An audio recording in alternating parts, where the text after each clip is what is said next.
Ini yang dibutuhkan oleh pemerintah, oleh seorang sultan, seorang raja, ya, dalam menenteramkan, dalam menertibkan masyarakatnya.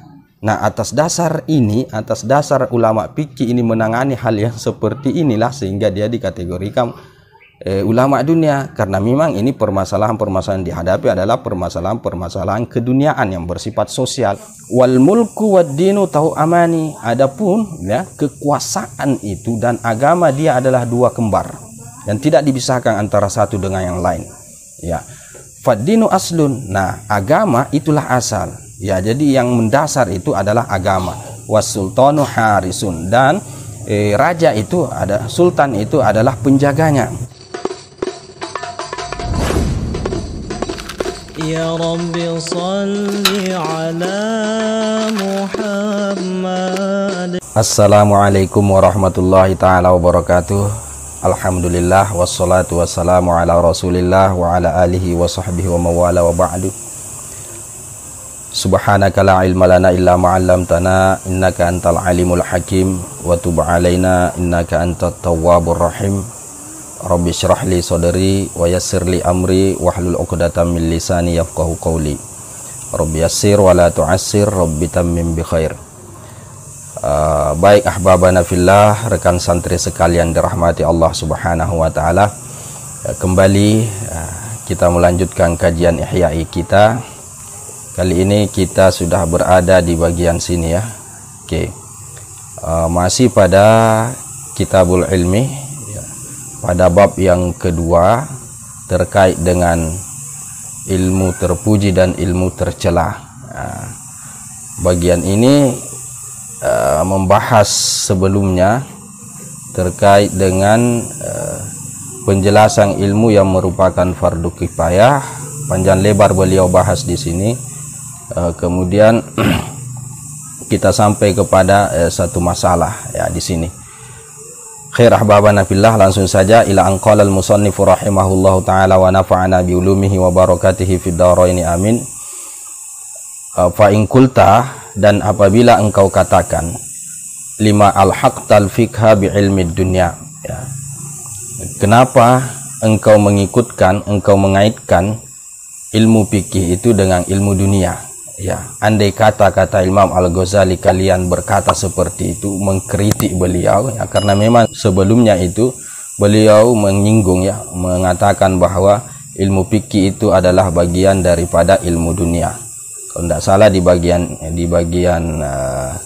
sini ya, wahum ulama'ud dunya, dan ulama fikih itu adalah ulama dunia. Jadi andai kata misalnya kata beliau ya, ada yang mempermasalahkan tentang itu, misalnya dia mengatakan kenapa beliau mengkaitkan ilmu fikih itu dengan ilmu dunia. Nah, di sini beliau mau klarifikasi. Nah, kata beliau, fa'alam, ketahuilah, annallaha azza wa jalla akhraja Adam alaihi salam minat turab, bahwasanya Allah azza wa jalla itu mengeluarkan Adam alaihi salam dari tanah, menciptakan Nabiullah Adam alaihissalam dari tanah.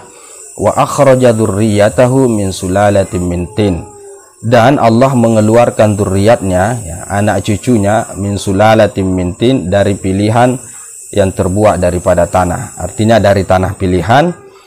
Wa mimma indafikin, dan daripada air yang memercik atau yang biasa kita kenal dengan nutfah. Oke. Fa akhrajahum minal aslabi ilal arham, ya, kemudian Allah mengeluarkan mereka anak cucu Adam ini minal aslabi, daripada tulang sulbiah laki-laki ya, ilal arhami, kepada rahim perempuan ya, melalui proses ya jima, kurang lebih seperti itu. Wa minha, dan darinya ya, dari arham itu kemudian ilad dunya ya, kepada dunia dengan melalui proses melahirkan. Summa ilal qabri, kemudian kepada kubur, hidup di dunia, akhirnya kemudian meninggal ya, tempatnya yang selanjutnya adalah kubur. Summa ilal ardi, kemudian kepada pada mahsyar, di hari penggiringan itu. Summa ilal jannati awin nari, kemudian kepada surga ataukah kepada neraka, wal iyadu billah. Nah, fahada mabda'uhum, nah inilah awal mula mereka, wa hadhihi ghayatuhum, dan inilah kesudahan mereka, wa hadhihi manaziluhum, dan ini adalah tempat mereka.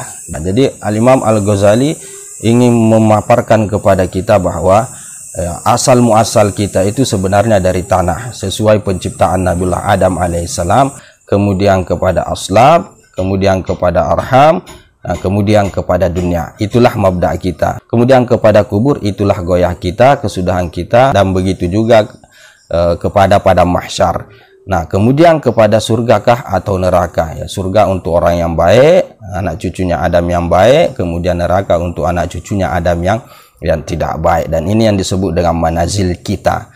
Oke, wa khalaqad dunya zadan, dan Allah itu menciptakan dunia sebagai bekal lil ma'adi, bagi tempat kembali, yaitu akhirat. Liyatanawala minha ma yasluhu litazawudi, agar supaya anak cucu Adam ini mengambil darinya, dari dunia itu, apa yang baik untuk dijadikan sebagai bekal. Nah, itu tujuan dunia itu diciptakan. Falau tanawaluha bil adli, andai kata mereka mengambilnya dengan penuh keadilan, lang qata'atil khusumatu, maka terputuslah pertikaian, perselisihan, perdebatan. Artinya tidak ada lagi perdebatan, tidak ada perselisihan, pertikaian dan semacamnya. Kenapa? Karena umat manusia itu berlaku adil dalam interaksinya di dunia, kurang lebih seperti itu. Wa ta'attalal fuqaha'u, dan akan menganggurlah para fuqaha. Ya, tidak ada lagi yang perlu dibahas, itu kata beliau, karena pertikaian itu tidak ada, semuanya berlaku adil. Nah, karena memang bidang daripada fuqaha itu diantaranya adalah menyelesaikan permasalahan-permasalahan umat yang terjadi antara mereka, antara satu dengan yang lain, terkait dengan masalah interaksi sosial mereka.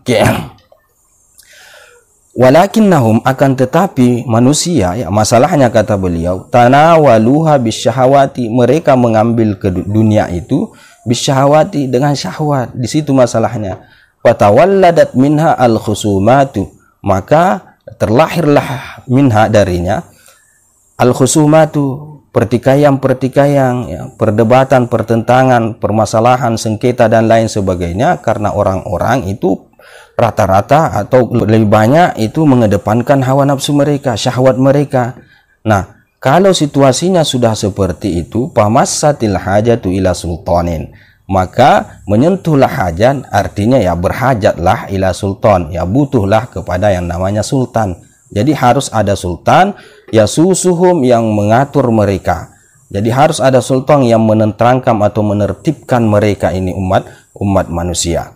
Wahtajas sultanu ila qanunin yasusuhum, dan perlulah sultan tersebut kepada satu undang-undang atau peraturan yasusuhum bihi, yang ia atur mereka bihi, dengannya, dengan undang-undang tersebut. Jadi sultan itu harus punya peraturan-peraturan yang dia jadikan sebagai bahan untuk diterapkan di masyarakat, demi untuk menenteramkan ya permasalahan-permasalahan yang terjadi di tengah masyarakat karena hukum syahwat yang mereka kedepankan. Jadi harus ada konun. Nah, fal faqihu, adapun ulama fikih itu, wal alimi bi qanunis siyasati. Nah, dialah yang tahu, dialah yang alim akan peraturan-peraturan atau undang-undang siasah, undang-undang pengaturan itu.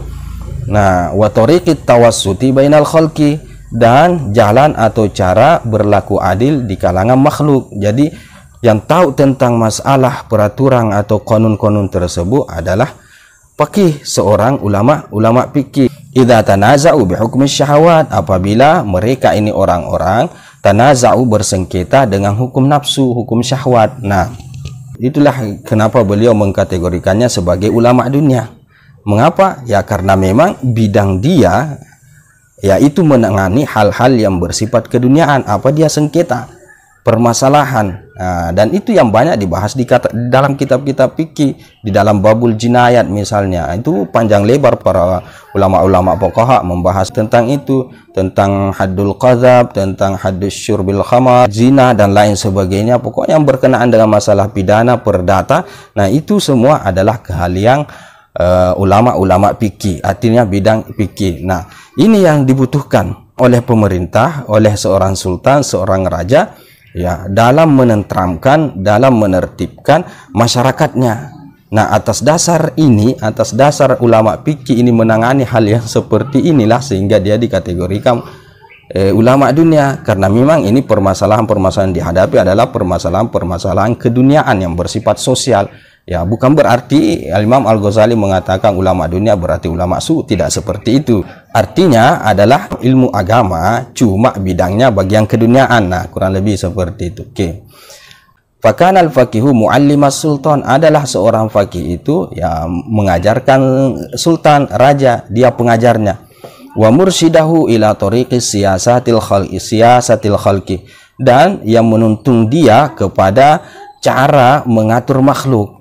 Jadi dia sebagai muallimnya, dia sebagai penuntunnya, pengarahnya. Wa dabtihin, nah, dan memantapkan mereka, ya, memantapkan mereka para makhluk, liyantazima bi istiqomatihim, ya, liantazima agar supaya tersistem atau tertib bi istiqomatihim, karena istiqomahnya mereka ini ulama-ulama fikih, begitu juga para sultan, umuruhum fid dunya, perkara-perkara mereka ini masyarakat atau orang-orang di dunia.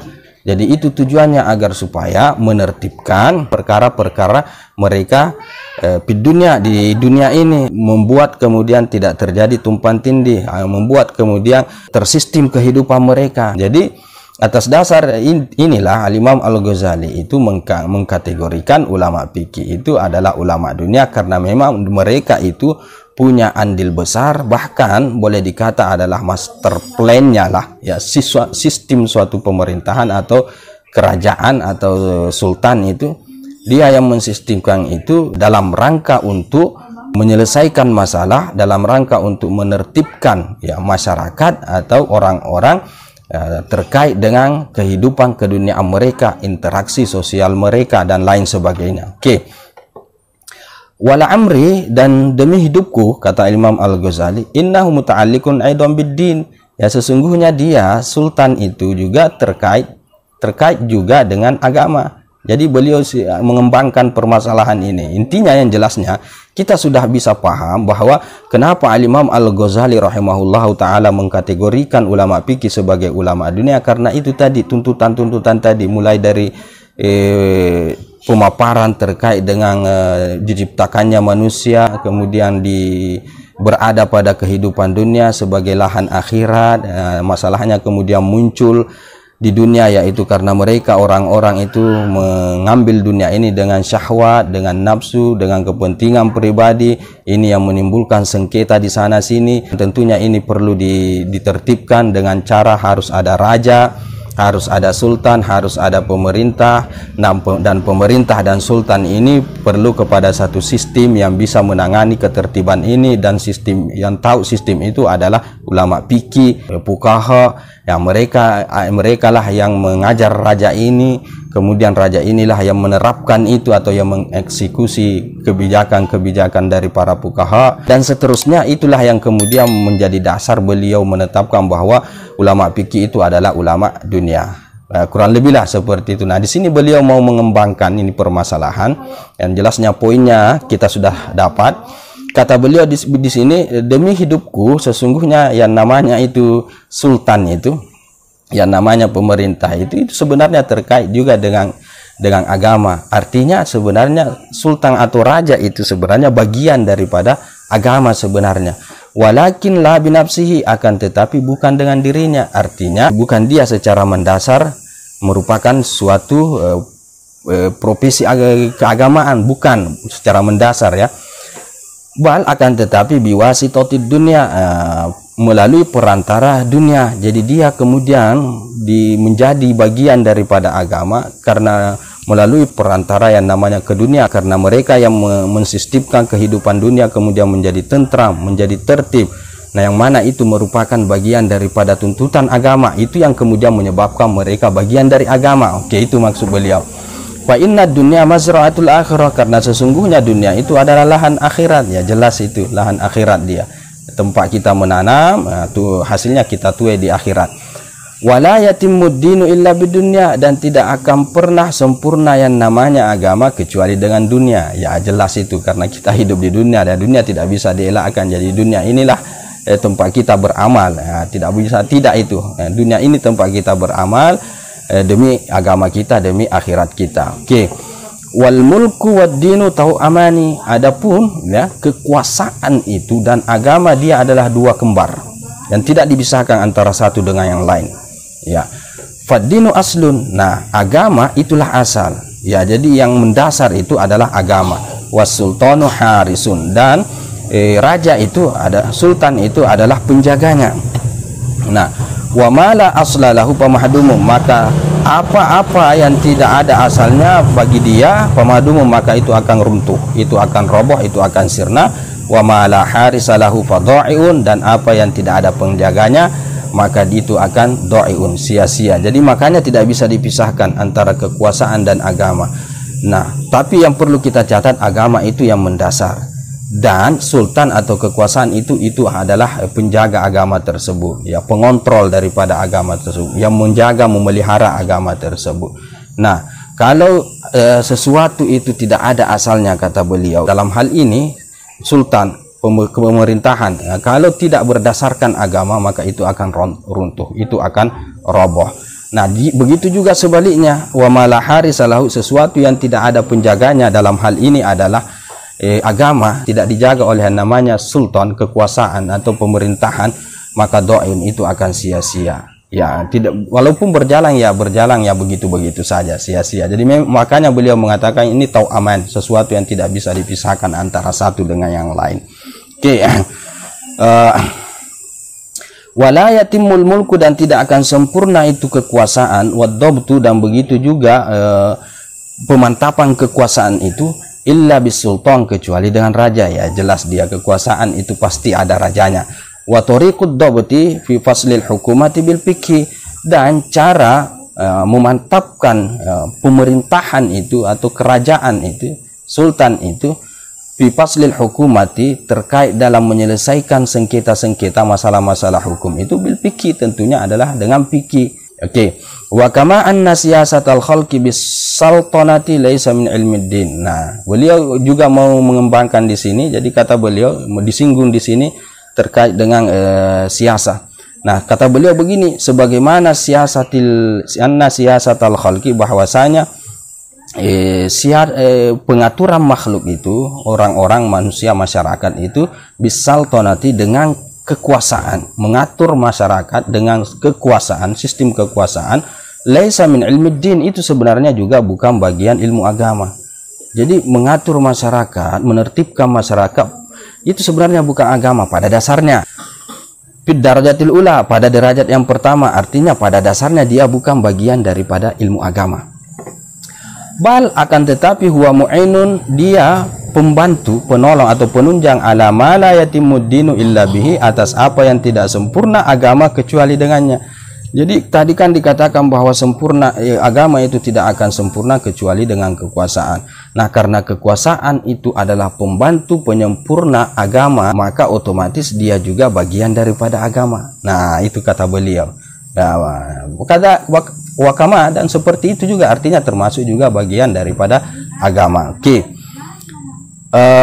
Fakadzalika, demikian juga ma'rifatu thoriqis siyasati. Begitu juga kata beliau, mengetahui cara bersiasat, cara mengatur itu juga bukan bagian daripada ilmu agama. Jadi ilmu atau pengetahuan tentang bagaimana caranya mengatur masyarakat itu ada ilmunya itu. Ada ilmu-ilmu tentang ketatanegaraan lah, ada ilmu tentang sistem kedaulatan lah. Nah, ilmu-ilmu yang seperti ini sebenarnya bukan bagian daripada agama secara mendasar, bidarajatil ula.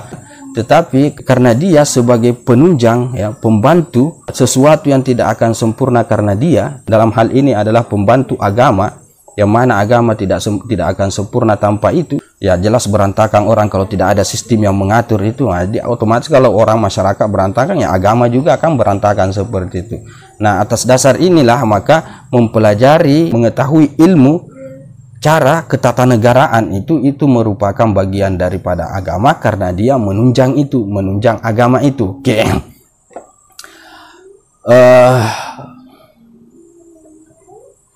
Maklumun sudah diketahui kata beliau annal hajja bahwasanya haji itu la yatimmu itu tidak akan sempurna illa bi badrakatin kecuali dengan penjaga. Jadi haji itu tidak akan sempurna dilakukan kecuali harus ada penjaga. Yang mana haji ini kita tahu adalah agama kan seperti itu. Oke. Tahrusu minal arabi fit tariq, ya, penjaga yang menjaga, tahrusu yang mengawasi daripada orang-orang Arab fit tariqi di jalanan. Ya, yang menjaga bagaimana agar supaya perjalanan itu atau perjalanan berangkat haji itu menjadi aman. Itu perlu itu yang disebut dengan badrakah di sini. Walakinnal hajja, akan tetapi haji kata beliau syai'un itu adalah sesuatu, wasulukat tariqi ilal haji syai'un sani, dan lewati jalan sampai kepada haji itu adalah sesuatu yang kedua. Artinya haji masalah yang lain, berangkat haji itu masalah yang lain. Wal qiyamu bil hirasati, dan bertanggung jawab dalam menjaga allati la yatimmul hajju illa biha, yang mana tidak akan sempurna haji tanpa dia, syai'un salis, itu adalah sesuatu yang ketiga. Jadi itu lain lagi itu ceritanya. Begitu maksudnya. Wa ma'rifatu turuqil hirasati, dan mengetahui cara menjaga itu, ya. Cara menjaga itu wahyaliha, dan mengupayakannya, wa qawaniniha, dan juga aturan-aturannya, syai'un rabi'un, adalah sesuatu yang keempat. Jadi ada 4 tingkatan di sini yang semuanya masing-masing berbeda. Yang pertama itu adalah haji, yang kedua adalah berangkat haji, yang ketiga adalah menjaga keberangkatan itu dan haji itu agar supaya aman, agar supaya terlaksana dengan baik. Jadi menjaga itu adalah sesuatu yang lain. Kemudian yang keempat adalah mengetahui ilmu menjaga itu adalah sesuatu yang lain. Nah, wahasilu fanil fikih, dan kesimpulannya, ya, kesimpulan hasil daripada fan atau bidang fikih itu adalah ma'rifatu turuqis siyasati wal hirasati, yaitu bidangnya adalah mengetahui, ya, cara mengatur. Kalau kita berbicara pemerintahan tadi, berbicara tentang rakyat tadi ini, maka fikih itu bidangnya itu bermain di area cara mengatur sistem itu, sistem pemerintahan itu. Nah, wal hirasati, dan juga mengetahui cara menjaga itu, ya, cara menjaga dalam kasus haji ini tadi, ya, cara menjaganya itu bagian fikih, itu dibahas, pembahasan fikih itu terfokus ke situ. Nah, jadi wajarlah kemudian Al-Imam Al-Ghazali rahimahullahu taala mengatakan bahwa bidang fikih itu adalah bidang keduniaan. Karena satu, kalau kita berbicara pemerintahan, dia fokusnya kepada bidang yang menertibkan, yang menyelesaikan masalah, yang menyelesaikan sengketa di dalam sistem kenegaraan, kurang lebih seperti itu. Sistem kenegaraan yang berkaitan dengan masyarakat, sengketa dan lain sebagainya, itu yang dibahas di dalam kitab-kitab jinayah, kitab-kitabnya orang-orang fuqaha, kurang lebih seperti itu. Nah, sementara kalau kita berkaitan dengan masalah haji, nah, dia yang dari 4 tingkatan itu 4 sesuatu yang berbeda. Bidang fikih itu hanya bermain di akhir-akhir ini saja, di bagian yang paling terakhir, yaitu apa? Cara menjaga agar supaya keberangkatan dan proses haji itu menjadi aman. Jadi jauh sekali daripada yang dasar. Yang dasarnya itu adalah haji, yang bidang agama itu. Sementara kata beliau tadi, berangkat itu bukan bagian daripada agama secara mendasar. Nah, dan menjaga agar supaya aman itu juga bukan bagian agama secara mendasar.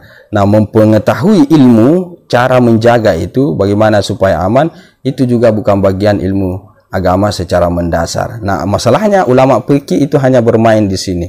Jadi ini yang selain daripada yang asal, yaitu agama, yaitu haji, maka itu dikategorikan sebagai bagian daripada keduniaan, kurang lebih seperti itu. Akhirnya beliau mengkategorikannya sebagai ulama dunia. Nah, itu klarifikasi beliau lah. Oke. Wa yadullu ala dzalika, dan yang menjadi dalil atau yang menunjuk atas yang demikian itu, artinya dalil sekarang beliau ingin setelah beliau memaparkan tadi dalil secara akliyah, ya, kurang lebih seperti itu, beliau mau menegaskan ini dengan suatu dalil, ya, satu dalil nas. Kata beliau di sini, yang menjadi dalil atas yang demikian itu maruya musnadan, apa yang diriwayatkan dalam keadaan bersanad, artinya ya nyampai sanadnya kepada Rasul sallallahu alaihi wasallam. Apa dia kata Rasulullah? La yuftin nasa, ya, tidaklah memberi fatwa kepada orang-orang illa salah satu, kecuali ada 3. Jadi hanya ada 3 jenis orang yang bisa berfatwa di tengah masyarakat. Oke. Pertama adalah amirun, yaitu seorang amir, seorang pemimpin, seorang sultan, seorang pemerintah. Dalam artian adalah meneruskan fatwa dari para ulama. Ya, jadi yang di belakang ini para amir ini adalah ulama. Ya, siapa yang menyampaikan fatwa itu ke masyarakat? Ya, siapa yang memfatwakan itu, dalam artian siapa yang menyampaikan itu ke masyarakat, siapa yang mengeksekusi fatwa itu, mensosialisikannya ke masyarakat, yang jelasnya amir, pemerintah. Walaupun di sebagian redaksi, ya, sebagian ibarat kitab itu amir itu bisa juga diartikan sebagai ulama. Jadi yang bisa berfatwa di tengah orang-orang itu adalah ulama, atau pemerintah. Dalam kasus ini ada 2. Oke, entah amir ini yang dimaksud adalah pemerintah, atau makmurun, ataukah yang diperintahkan, artinya yang disuruh untuk tampil di masyarakat berfatwa.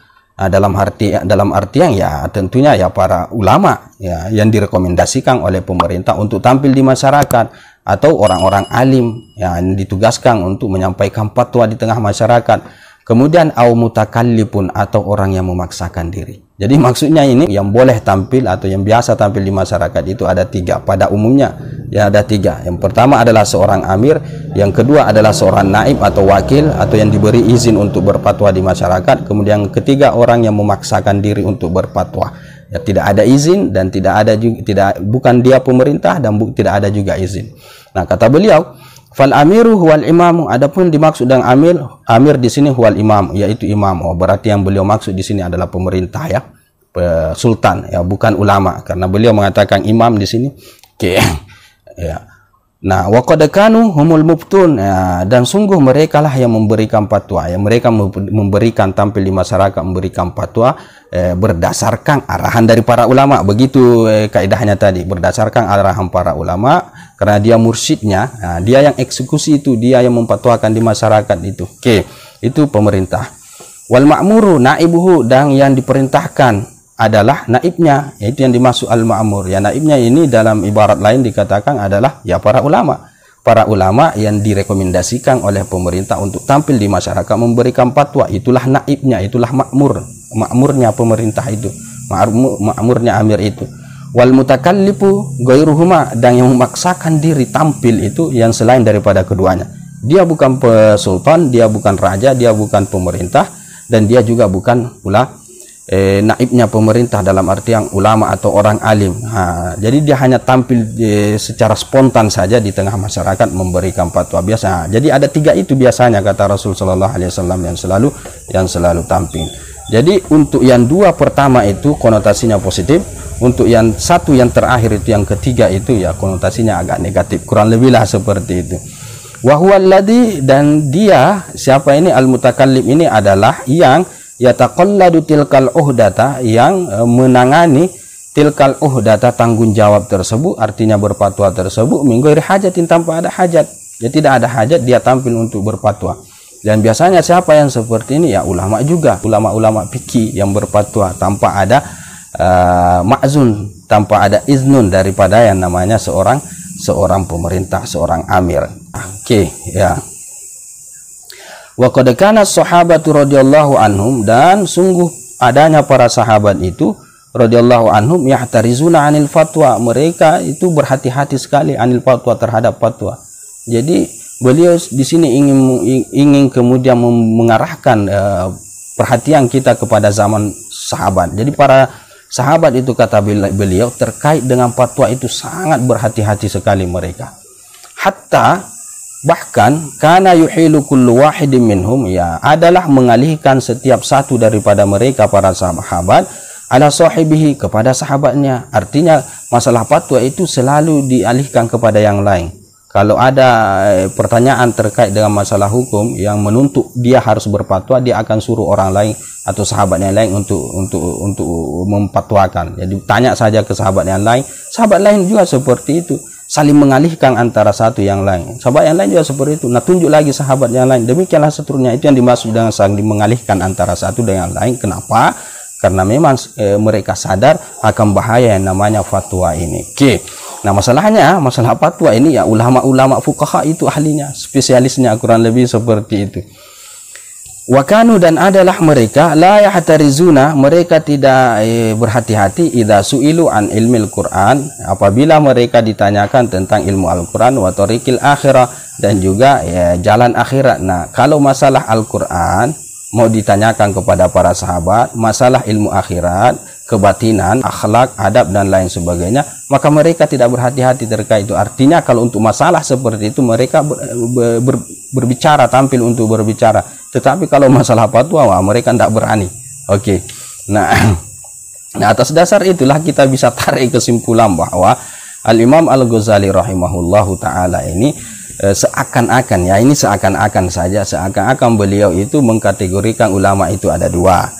Ulama fuqaha itu satu adalah ya yang boleh dikatakan konotasinya positif, yaitu yang mereka yang berada di belakang pemerintah sebagai master plan sistem pemerintahan, ya kurang lebih sebenarnya sistem pemerintahan itu yang benarnya itu harusnya ya di belakang mereka para ulama, sepatutnya seperti itu.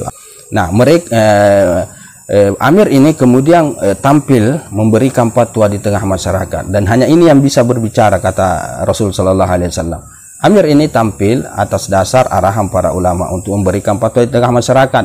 Yang kedua adalah naibnya, artinya orang yang diberikan kuasa untuk tampil di masyarakat memberi fatwa. Ya biasanya orang yang seperti ini adalah ulama juga, ulama yang mendapat izin dari Amir, yang disuruh oleh Amir, atau orang alim yang disuruh oleh Amir untuk tampil di masyarakat memberikan fatwa. Artinya ulama fuqaha juga, karena ini masalah fatwa. Kemudian yang ketiga adalah orang yang mutakallim, orang yang berfatwa tanpa ada hajat, ya tidak ada angin, tidak ada hujan, dia tampil sendiri saja seperti itu. Nah, ini ulama fuqaha yang seperti ini disebut dengan mutakallib, kurang lebih lah seperti itu. Jadi yang dua ini konotasinya positif, yang satunya ini konotasinya negatif, ya walaupun semuanya sama-sama adalah ulama fuqaha. Jadi ada ulama fuqaha yang sesuai aturan, ada ulama fuqaha yang tidak sesuai aturan, kurang lebih seperti itu maksud beliau. Wa fi ba'dir riwayati, ya, dan di sebagian riwayat-riwayat itu badlul mutakallifi, ganti kata al mutakallifi dalam ayat tadi mana, dalam hadis tadi mana ini nih. Ya, ada redaksi lain yang mengatakan bukan mutakallim, jadi ada gantinya yaitu al-mura'i. Yang dimaksud adalah al-mura'i, yaitu orang yang riya, ya orang yang mempunyai kepentingan. Nah, itulah yang dimaksud dengan orang mutakallim. Jadi orang yang begini-begini yang biasanya tampil, ya diantaranya yang biasanya tampil.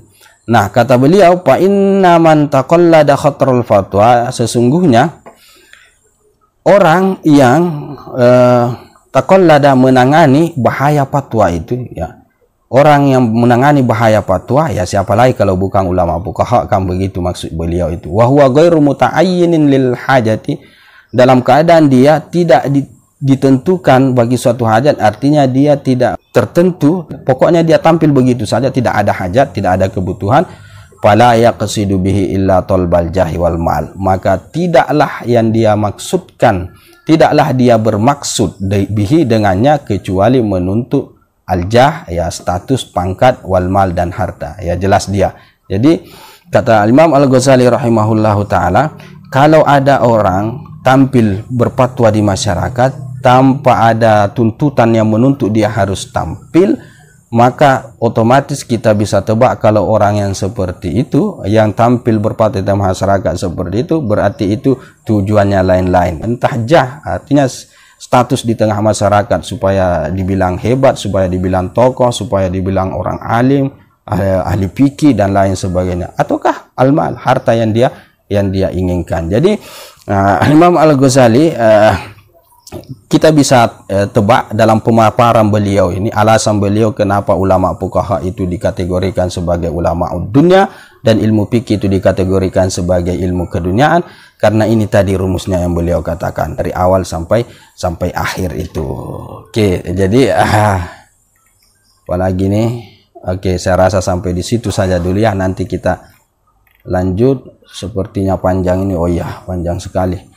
Nanti kita sambung pada pertemuan yang akan datang. Mohon maaf ya kalau ada salah kata. Jadi kalau ada yang tidak dipahami kita bisa diskusikan. Kita tutup pertemuan kita kali ini dengan membaca kafaratul majlis. Subhanakallahumma bihamdika asyhadu an la ilaha illa anta astaghfiruka wa atubu ilaik. Ya Rabbi salli